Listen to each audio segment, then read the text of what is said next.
Salutare tuturor și bine ați revenit la un nou videoclip de pe canalul meu de YouTube intitulat Mircea Pavalache IT Tech. În această seară avem un invitat special, o surpriză colosală pentru voi cei din comunitatea mea care mă apreciați și mă susțineți necondiționat, și anume, pregătiți, invitatul special este Xiaomi Redmi Note 9. Pe partea din față a cutiei avem silueta telefonului. În lateral avem Xiaomi Redmi Note 9 with easy access to the Google Apps you use most. Ceea ce este bine, avem acasă în Google Play și nu ca pe telefoanele Huawei. Ia uitați că această tehnologie m-a făcut să vorbesc și în rine.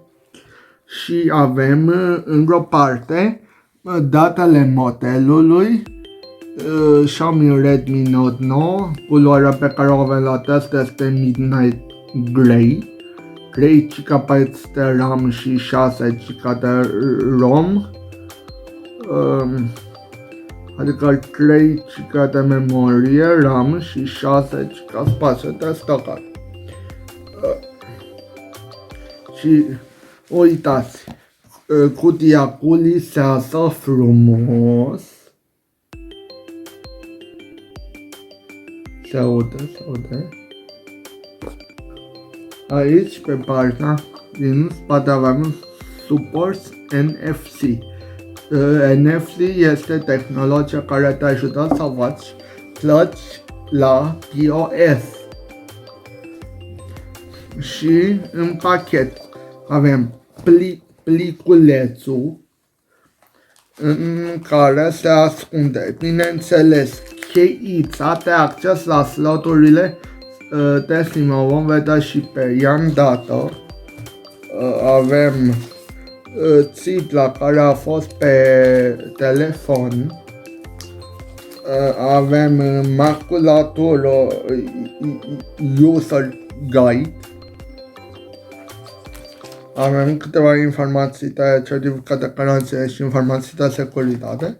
Și bineînțeles o husă de silicon foarte bună, din TPU, flexibilă, și eu vă recomand să puneți husa în primele 2, 3, poate chiar 4 zile de când îl achiziționați până îi cumpărați o husă tip carte pentru a fi protejați, că, după cum bine știm, în prima săptămână sau și în cea de-a doua săptămână, în primele două, telefonul va încasa lovituri la colțuri și se va ramifica și se va sparge ecranul. Deci foarte important de știut. Protejați-vă telefoanele și puneți huse de cea mai bună calitate.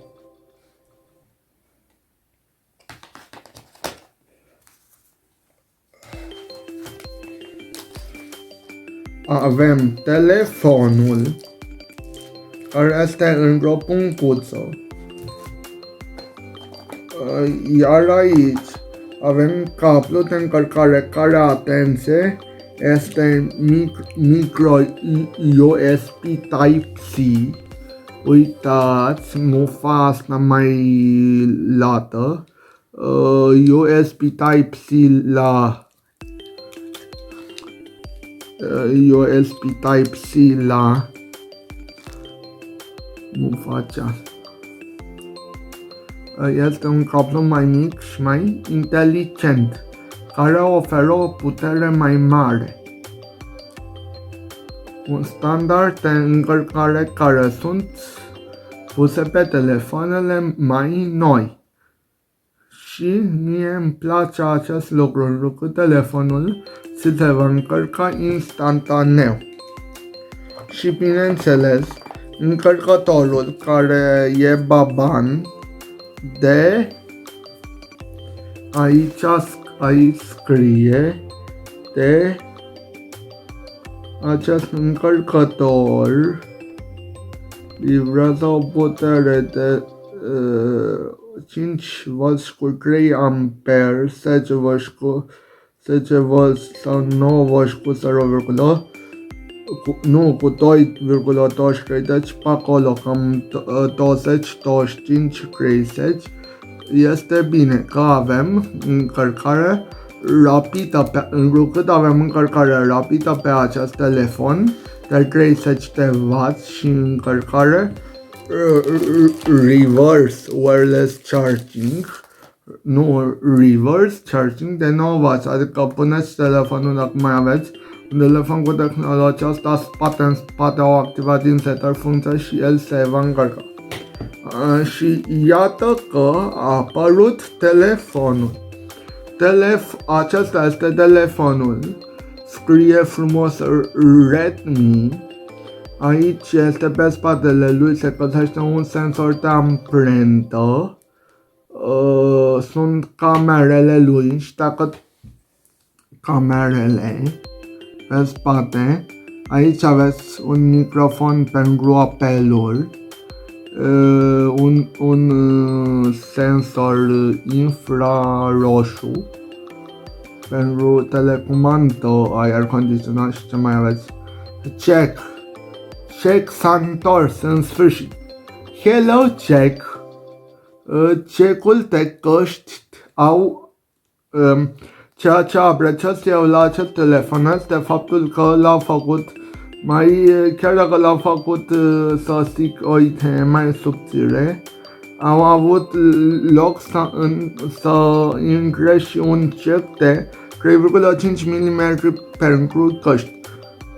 Nice pic, Xiaomi. Avem altul difuzor pentru convorbiri.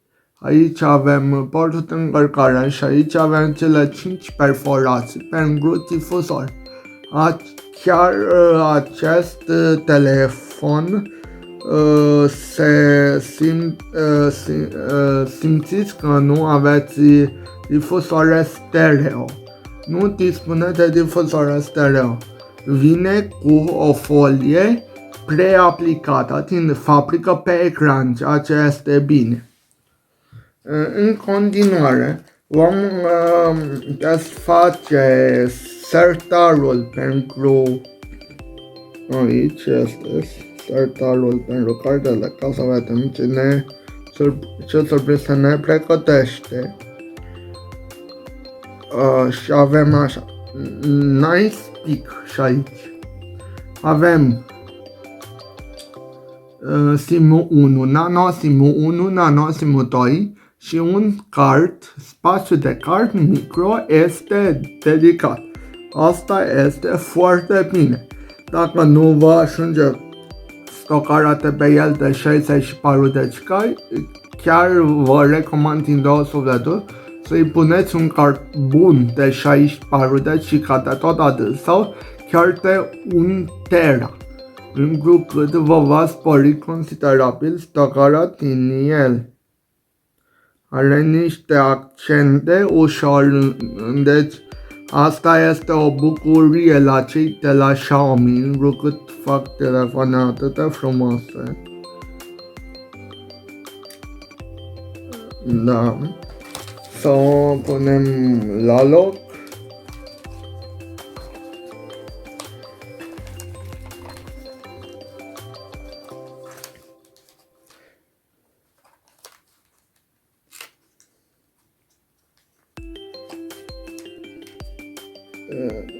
Da.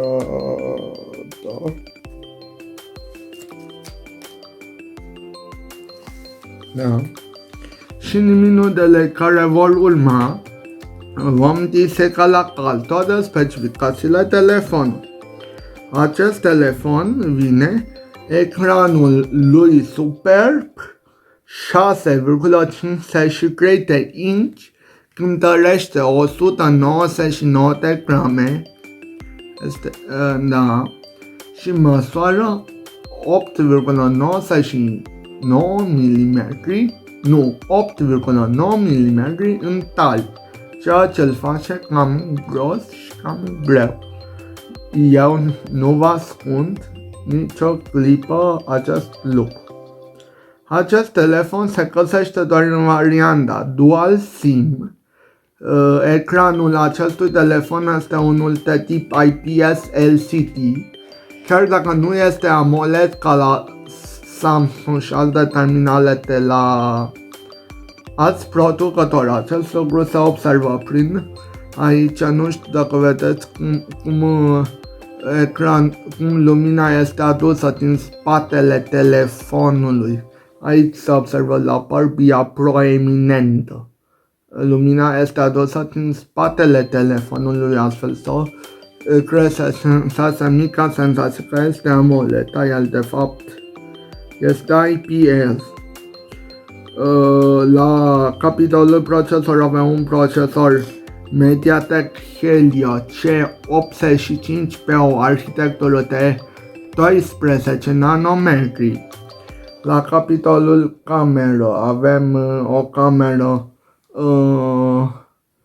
macro de 2 megapixel, o cameră de profunzime de timp de 2 megapixel, o cameră principală, o cameră wide de 48 de megapixel și o cameră ultra wide de 8 megapixel. Telefonul la prima vedere se simte excelent în mână. Dacă voi vă știți, aveți mâini mari și vă obișnuiți cu greutățile astea, pentru a vă asigura că telefonul nu o să vă scape din mână, nu o să vă pice sau nu o să vă cadă. Interfața este, bineînțeles, Android 10 cu MIUI 12, interfața celor de la Xiaomi. O să vă și arăt versiune MIUI Global 12.0.9 Stable. Asta înseamnă că este stabil. Nivel corecție de securitate în a doua, 2021.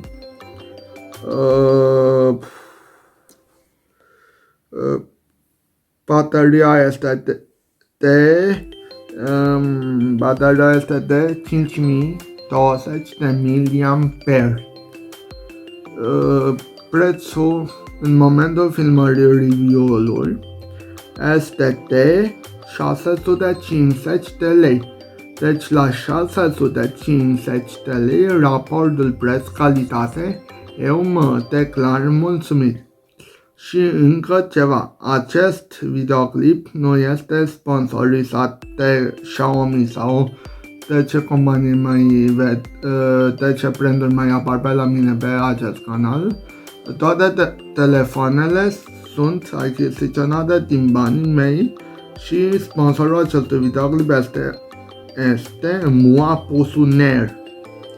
Deci, și haideți să facem testele bine cunoscute cu care v-am obișnuit. Vom începe întâi prin Oculus P-Test să testăm viteza. Ne vom conecta la Wi-Fi.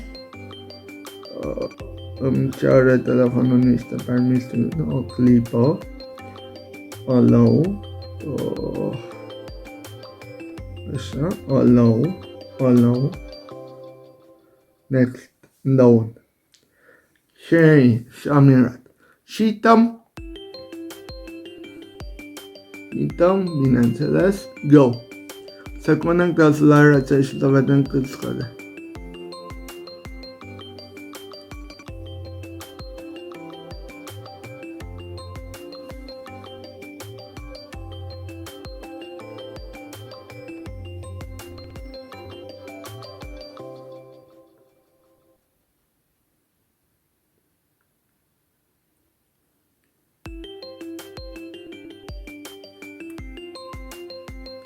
Și avem și primele rezultate.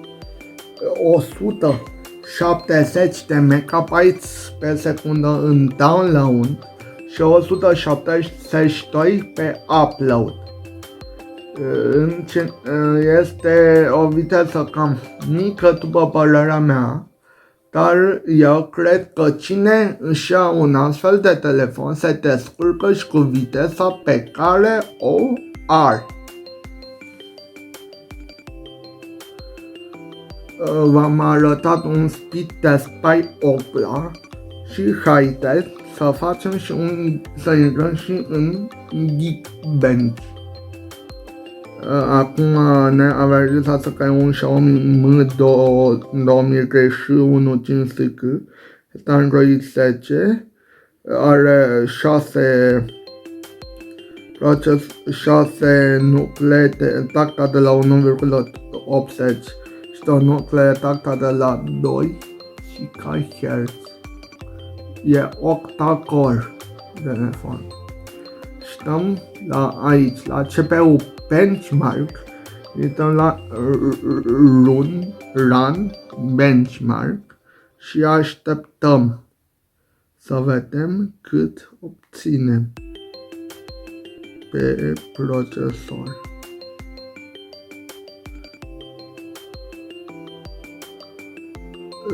La prima vedere, după cum se încarcă, pot să vă spun, cred că obținem un scor mic.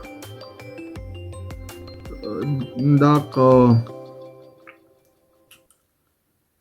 vreți să obțineți un scor mare, puteți, pentru cei nemulțumiți de acest telefon, dar sigur veți fi mulțumiți, n-aveți cum să nu fiți mulțumiți, că la banii pe care îi plătiți pe acest telefon îi face treaba cu vârf și îndesat. 3-4 ani tot o să vă țină, vă garantez cu mâna pe inimă. Și dar fața, mie mi-a plăcut că Xiaomi este considerat Apple-ul chinezesc. Deci s-au inspirat foarte mult. Până și poza aia cu pământul auriu au luat-o de la iPhone XS Max. S-a inspirat foarte mult de la frățiorul lui premium și mai scump, Xiaomi. Dar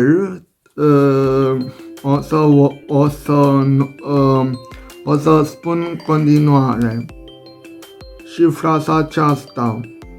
Trebuie să aveți în minte cu toții ce au reușit Xiaomi să facă este de-a dreptul uluitor și fenomenal, întrucât vinde telefoane calitative la jumătate de preț de cei de la Apple. Dacă vă îndreptați pe un telefon de la Apple, dacă luați de nou din magazin și nu luați SH, veți plăti în banii aceia numai brandul. Că este Apple sau este Samsung, nu contează. Telefoanele chinezești sunt și ele bune și din păcate nu sunt marketate pentru a le merge vânzările așa cum trebuie. Și de aceea, marea majoritate a populației nu le cunoaște. Acum, după cum puteți vedea, se încarcă Geekbench 5 Running Text Compression. Până una alta,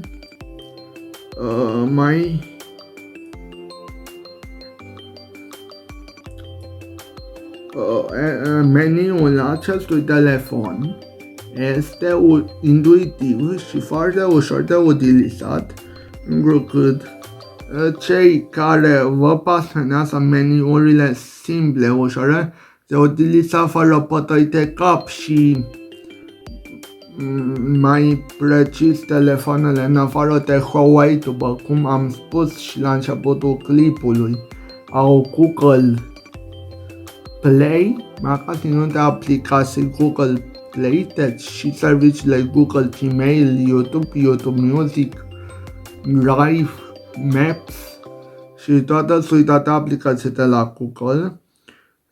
Vă veți bucura de el o perioadă îndelungată. Eu vă spun sincer că sunt obișnuit cu serviciile Google Play, magazinul de la cei de la Google. Stați că... Deci acum suntem, vă spun eu, la 79%.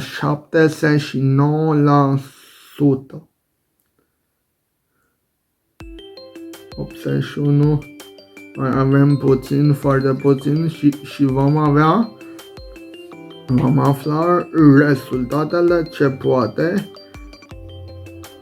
telefonașul acesta mic la doar 6,53 de inch, ce poate să facă.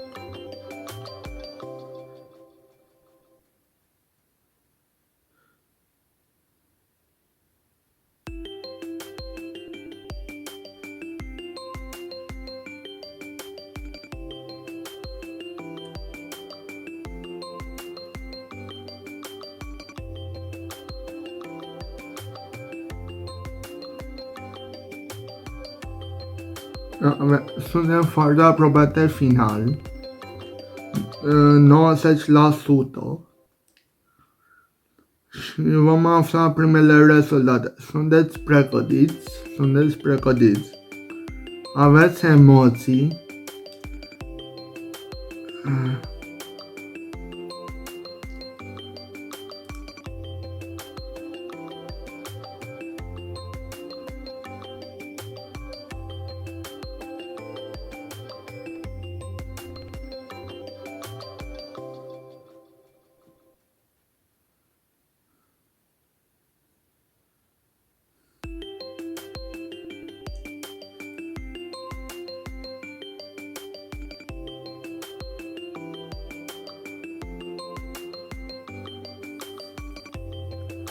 foarte puțin mai durează până aflăm rezultatele finale. Din moment în moment grepă să se și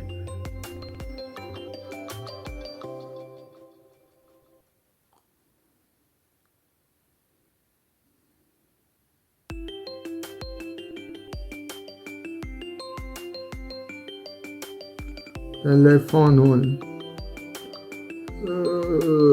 se pare că s-a încălzit în partea de sus și procesorul este oarecum fierbinte și îmi pare rău să vă anunț, dar mi s-a blocat în benchmark și nu a putut rula benchmark-ul corespunzător. Să ne bucurăm de rezultatele. Deci, acum să vedem după benchmark și temperatura. Temperatura acumulatorului este de 36,5 grade Celsius, e o temperatură bunicică, dar aici în partea aceasta este procesorul și după cum puteți observa, procesorul acesta este o idee mai slab, deoarece mi s-a încins și mi s-a blocat. Este, așa cum v-am spus, un Mediatek Helio C85 cu 6 nuclee ARM Cortex A55 tractat de la 1800 de MHz și 2 nuclee ARM. Androidul ăsta îmi croșuiește aplicațiile, telefonul nu este o corelare bună între telefon și... Scrieți-mi jos la comentarii dacă vi s-a întâmplat vreodată să vă dea Android-ul crash la aplicații și pe ce telefoane. Sunt curios să aflu și părerea voastră. La 12 nanometri.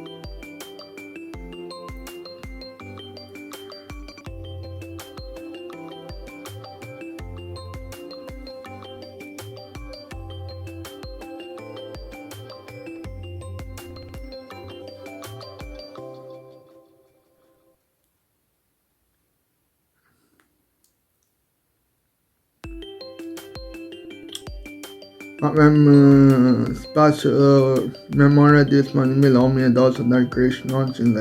și variază. Spațiu total stocare 47,67 de giga, spațiu liber 44,6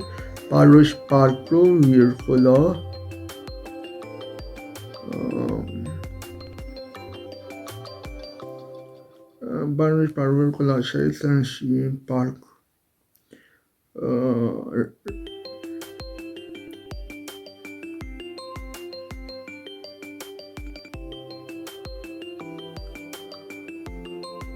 Camera frontală are o rezoluție de 13 megapixeli, are lumină 120 pe prim 120.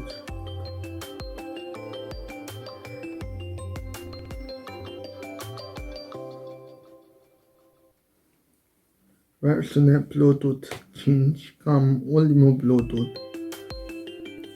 Și acesta a fost videoclipul nostru din această seară. Avem care am făcut recenzia smartphone-ului Xiaomi Redmi Note 10 Pro și toate accesoriile de rigoare și huza și aceasta este cutia.